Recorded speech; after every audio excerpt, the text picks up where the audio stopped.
Queridos amigos, sejam bem-vindos a mais um vídeo no canal Poptopia. Eu sou o Daniel e no vídeo de hoje nós vamos falar sobre elas, as queridinhas dos colecionadores brasileiros, as sagas, a família de sagas da Panini tá gigante. E a gente não pode deixar de atualizar você, colecionador, cada vez que chega uma saga nova. Falo isso porque na última semana chegou por aqui a saga do Clone. E caso você não tenha perdido as contas, como eu, essa é a 1, 2, 3, 4, 5, 6, 7, 8, 9, 10, 11. É a 12ª saga lançada pela Panini. Eu tenho 11 sagas aqui e me falta aqui o número 1 da saga dos Novos Titãs, que eu passei para frente porque não me interessei pelo material do Geoff Johns. Isto posto, vamos fazer uma avaliação superficial sobre expectativas, né? Qual que era a minha expectativa? E você já pode comentar a sua expectativa aí a respeito de algumas sagas e se você teve sua expectativa contemplada ou não. Saga do Clone, número 1, é a mais recente saga da Panini. Essa edição ela veio com 144 páginas, custa R$ 44,90. Mas é importante registrar que a saga do Clone ela é peculiar porque esse preço está referente aos 2 primeiros volumes, já contabilizados aqui no valor de R$ 44,90, né? Então a gente fica aí com essa ressalva. Eu até comentei que eu achei caro esse volume 1 custar R$ 44,90, mas depois eu pensei bem, ele não é um volume de 144 páginas, é R$ 44,90 por 288 páginas. Então acaba valendo sim a pena, você paga R$ 22,00, né, para cada um desses volumes.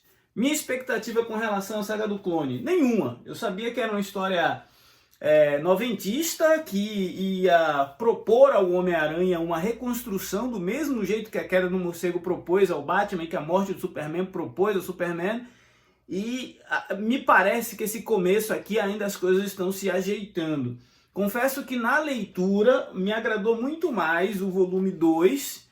Achei muito mais divertido, muito mais aventuresco, muito mais amigável, convidativo o volume 2 do Ben Reilly do que o primeiro volume, que é a introdução aqui, a contextualização, a inserção dos personagens que movimentariam a saga do Clone. Uma saga que eu comecei até empolgado e me frustrou e eu abandonei, já comentei outras vezes, foi a saga do Flash do Mark Waid. Apesar desse Flash ano 1, né, ou Flash nascido para correr, ser uma história bem interessante, no segundo volume eu já senti que era um material que se suportava muito na cronologia do personagem da DC, e que não é uma cronologia muito simples, porque o Flash ele tem uma ligação íntima com principais eventos do universo DC, como por exemplo a Crise nas Infinitas Terras, depois viria a ter o Flashpoint, tem as questões de Flash, Wally West, Barry Allen, depois Kid Flash, Impulso e tudo mais. Eu me senti meio perdido, meio deslocado e no número 3 eu parei com a saga do Flash, né? Desde que eu comecei a colecionar quadrinhos, eu tive uma predileção a ler mais materiais e HQs da Marvel, até porque eu comecei por conta do desenho X-Men 97. E com isso em mente, eu sempre tive mais familiaridade com a dinâmica, a proposta narrativa e a fórmula Marvel de fazer quadrinhos. Então quando eu me deparo com uma HQ, uma história da DC que depende muito de cronologia, até por não ter acompanhado grande parte desses eventos, eu acabo ficando perdido e acabo me distanciando desse material, né?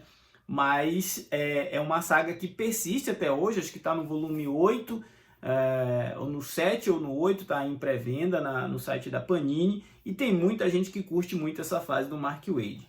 Pela Marvel, a primeira saga que chegou foi a saga do Demolidor, né? Esse volume 1 da saga do Demolidor, da Inocente, é um material que muita gente pedia aqui no Brasil há bastante tempo.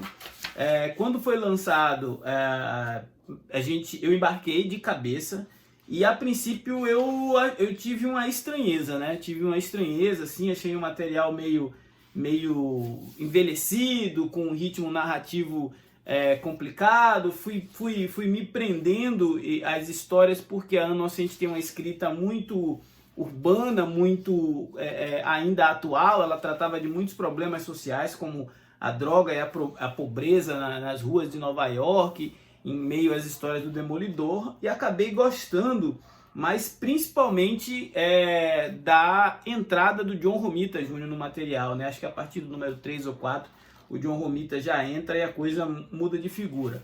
Então, essa saga do Demolidor, já no número 1 eu estava meio desconfiado, mas mais pra frente ela me pegou de jeito e eu fui até o número 13, porque depois o 14 e o 15... o 14 e o 15 são bem fraquinhos e eu acabei deixando, ainda não completei, mas pode ser que em algum momento em promoção eu complete, né? Aliás, comenta aí também se vocês têm isso, né? Vou pegar só aquela fase que me interessa, porque a fase da Ana Inocente, ela é 100% de aproveitamento, mais ou menos até o número 11. 12, 13, 14 e 15 já é, eu acho que o Tony Daniel desenhando e o D.G. Chichester escrevendo. E aí a fase que agora vai ser completada pela Epic Collection, que a Panini colocou à venda, né? A Epic Collection, acho que é Caído em Desgraça, Demolidor, alguma coisa assim, que é aquela fase do Demolidor de armadura. Já não me interesso nesse material, mas se surgir uma oportunidade de comprar no precinho camarada, provavelmente vocês vão ver o review por aqui. A saga que despertou ansiedade antes mesmo do lançamento e que eu estava muito afim, até porque tinha muito material dessa fase do Chris Claremont, desses anos 80 de X-Men, que não tinha sido lançado em formato americano até então, tinha sido a saga dos X-Men, né? A saga dos X-Men, eu acho que a saga do Demolidor, a saga do Batman, são algumas das mais difíceis de serem encontradas no número 1.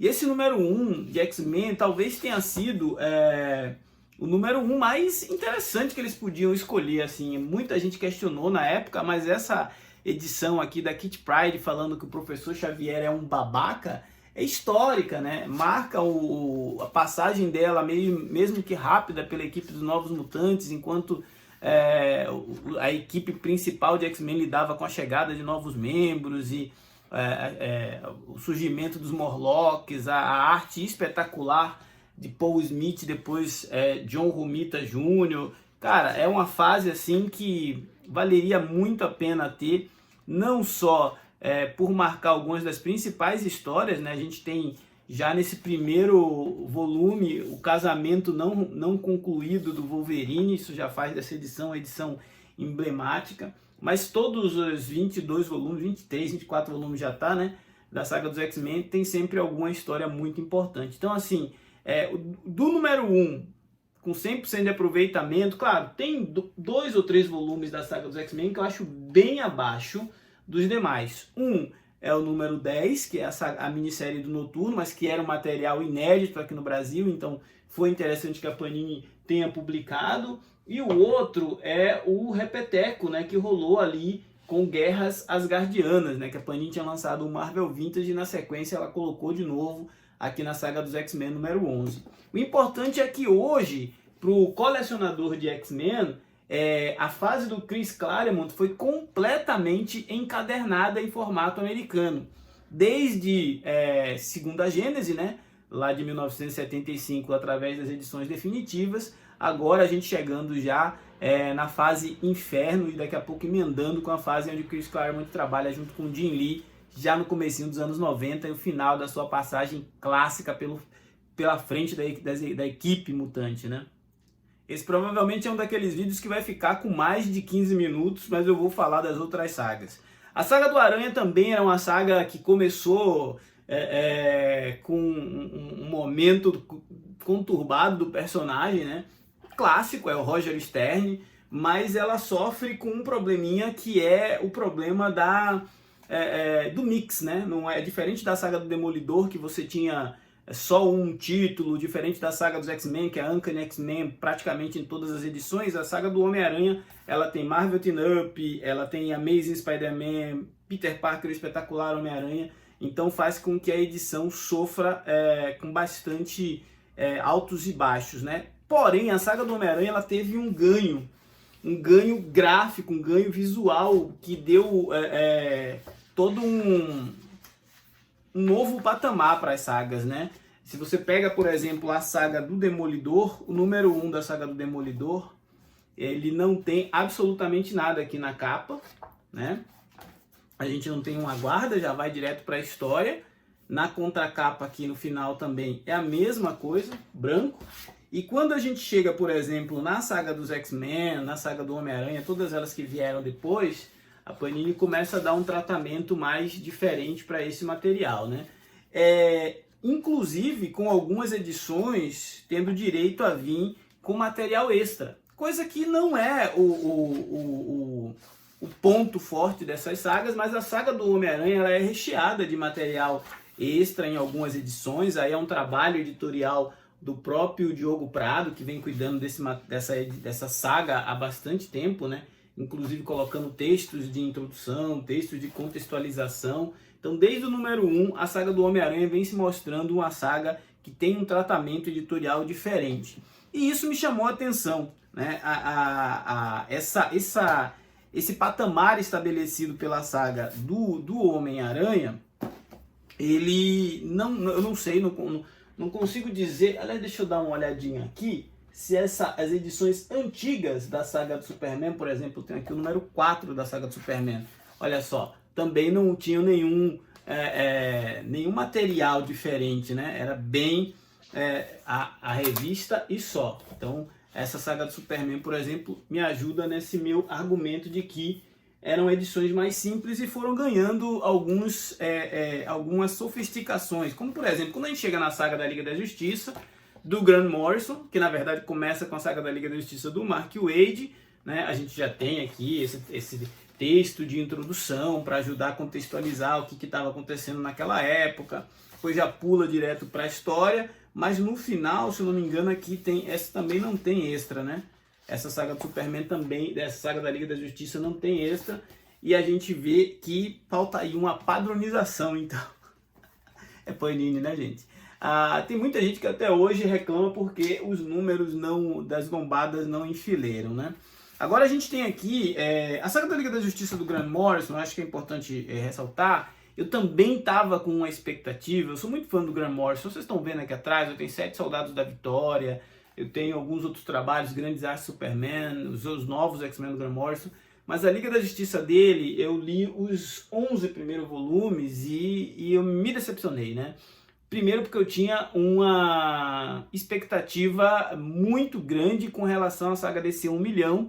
E a saga DC 1 milhão, que saiu lá no número 7 dessa coleção aqui, ela foi picotada, né? A gente só teve as histórias relacionadas à Liga da Justiça. Não tivemos as histórias dos outros spin-off, dos outros tie-ins. Então a saga acabou ficando incompleta e isso é chato pra caramba.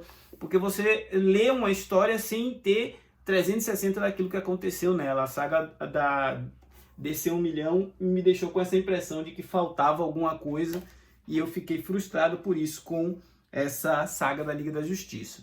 Saga dos Vingadores é um material que eu peguei mais por conta de fazer conteúdo no canal, e o número 1 eu tive uma certa dificuldade entre entender a proposta de história que o Roger Stern estava fazendo aqui, mas a partir do momento que eu comecei a ler com mais carinho, com mais atenção, eu fui entendendo a dimensão dessa equipe, eu fui entendendo a dinâmica dos personagens. Aqui a gente tem uma história de heróis poderosos, mas que também são vulneráveis. A gente tem uma arte que eu acho que é do John Buscema, né?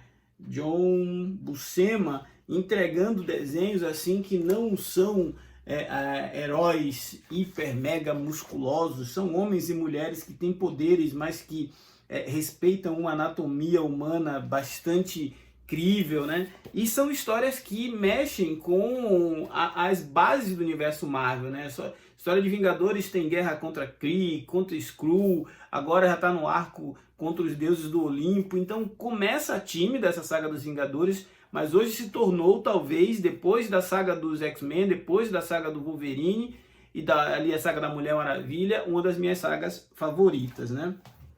Acho que, caminhando já para concluir essa minha reflexão, a saga do Superman, a primeira temporada eu fui com muita sede ao pote, achando que o John Byrne ia entregar um negócio assim espetacular. Confesso que eu gosto do começo, mas eu só fui gostar de verdade quando chegou no Arco do Exílio. Essa segunda temporada da saga do Superman, como eu já fui com a expectativa mais baixa e sonhando que ela chegue um dia lá nos eventos da morte e retorno do Superman, estão sendo histórias que contam para mim como um bom entretenimento, estão sendo histórias para mim que eu acho que valem a pena sair, até porque a maioria delas, se não todas, é inédito para mim, é como eu estivesse lendo, conseguindo acompanhar o Superman mensalmente pela primeira vez, um personagem com 85 anos. Só que quando ele saía pela Abril, essas histórias eu não tinha condições de comprar no formatinho, nunca tive nem sequer talvez a curiosidade de ir atrás desse material para reler, né? Então agora eu estou tendo essa oportunidade, estou gostando, mas assim, é um material que ficaria ali no meio de tabela, né? Não é top 5, mas também não é dos piores.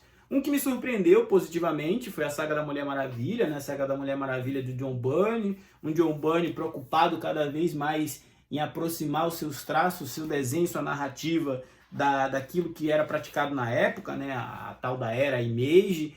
Tem muito splash page, tem muita situação extremada da Diana, tem alguns furos de roteiro, mas é divertidaço, parece que você está lendo uma série protagonizada pela Mulher Maravilha, uma série animada até, né? Porque já de cara a gente vê ela fazer parceria com o detetive, encarar o Darkseid, morre um monte de Amazonas, então parece que a cada edição está acontecendo uma coisa nova para colocar a personagem sempre em movimento, né?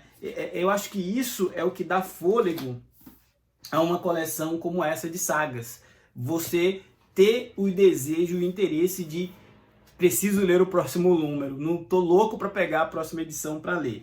E nesse ponto, eu não vou falar da saga do Batman primeira temporada, mas a saga do Batman segunda temporada, ela tá entregando isso, né? Ela tá entregando essa vontade de você, em algum momento, falar assim, preciso ler o próximo número, quero ver o que vai acontecer com essa treta do Batman com o Bane, eu quero ver como vai ser desenvolvido isso. A gente tem alguns nomes aqui, como Doug Monkey e Chuck Dixon, que têm composto algumas histórias, um panorama bastante desafiador para a figura do Bruce Wayne. Eles vão colocando Gotham praticamente como um jogo de xadrez, onde o Bruce Wayne está sendo encurralado e levado a tomar medidas cada vez mais extremas. Desde o número 1, a gente só vê o Batman se ferrando, se dando mal e sendo empurrado às cordas. Então, eu estou gostando da saga do Batman por isso, por colocar o personagem no desconforto, né?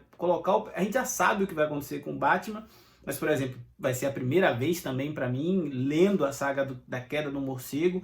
Eu acho que a fase do Batman que eu li mais de perto, assim, foi aquilo que vem depois, né? Terremoto, Terra de Ninguém, acho que tem Contágio também, toda aquela fase onde Gotham estava mega destruída, ali eu tive a oportunidade de ler, e eu espero que a saga do Batman vá até essa época aí, porque é um material que eu acho que muita gente precisaria fazer a releitura. Sei que muita gente não gosta e alguns torcem o nariz, mas a segunda temporada da saga da Liga da Justiça é uma que eu curto bastante, acho divertida, despretensiosa, lembra um desenho em quadrinho, gosto muito dessas histórias de reestruturação da equipe. Tem uns probleminhas aqui que me parece que o roteirista, o Brad Meltzer, ele queria contar uma história do Tornado Vermelho, mas essa história não foi adiante. Ele queria contar uma história de uma Liga da Justiça maior, mais ampliada, mais diversa, uma Liga da Justiça global, mas isso também não funcionou direito. Então, assim, me parece que as propostas iniciais eram bem, sabe, tipo, ele tinha muita coisa para contar e acabou não conseguindo contar tudo, né? Essa Liga da Justiça do Brad Meltzer, eu já fiz o review aqui dos 3 volumes, apesar de não ser um clássico moderno dos quadrinhos, vai te divertir bastante, vai te render umas boas horas de entretenimento. Eu gostei. Não sei se vou pegar o número 4, porque muda o roteirista, apesar de que vem um arco aí contra a Gangue da Injustiça, eu já fiquei curioso, né? Mas é um material que vai ficar ali para aguardando a oportunidade. E eu acho que ainda é cedo, mas a saga do Wolverine, ela é uma saga que é um tanto quanto controversa. É um material espetacular, né? A Panini podia sim ter começado lá de trás para entregar a série completa do personagem, mas ela escolheu começar da edição 31. Eu entendo que é a edição onde o Mark Silvestri trabalha junto aqui com o Larry Hama. A gente vai ter um caminho longo pela frente. Eu quero muito ver algumas edições, como o primeiro encontro do Wolverine com o Deadpool, por mais bizarro que isso pareça. Eu quero ver aquela luta que ele tem com o Dente de Sabre antes de começar a Era do Apocalipse. Então eu espero de verdade que essa saga do Wolverine ela vá muito, muito longe. Deixa até de ser bimestral, porque está demorando demais para chegar ao número 2. E é um material que já no número 1, ele te entrega histórias que estão anos luz de distância daquilo que vem sendo produzido atualmente para o personagem. Aliás, eu acho que isso é o que elas têm, todas elas em comum, né? Acho que a grande maioria dos colecionadores estão justamente embarcando nas sagas justamente por quê? Porque as sagas dos anos 80 e algumas do início dos anos 90, com exceção aqui talvez da saga da Liga da Justiça, que deve ser um pouco mais do final dos anos 90, a gente tem um material que é muito superior em argumento, em alguns casos até em arte, do que aquilo que vem sendo produzido regularmente. Não que atualmente não saiam bons quadrinhos, eu não faço coro a quem diz isso não. Acho que tem muita coisa boa sendo lançada assim, mas quando se trata de quadrinhos mensais, regulares, não é todo dia que a gente pega uma história boa pra caramba pra gente ler. Esse foi o Poptopia de hoje. Se você não for inscrito, se inscreva, ajude o nosso canal a crescer, continuar falando de quadrinhos, afinal isso é bom demais. Forte abraço, fiquem bem, até a próxima.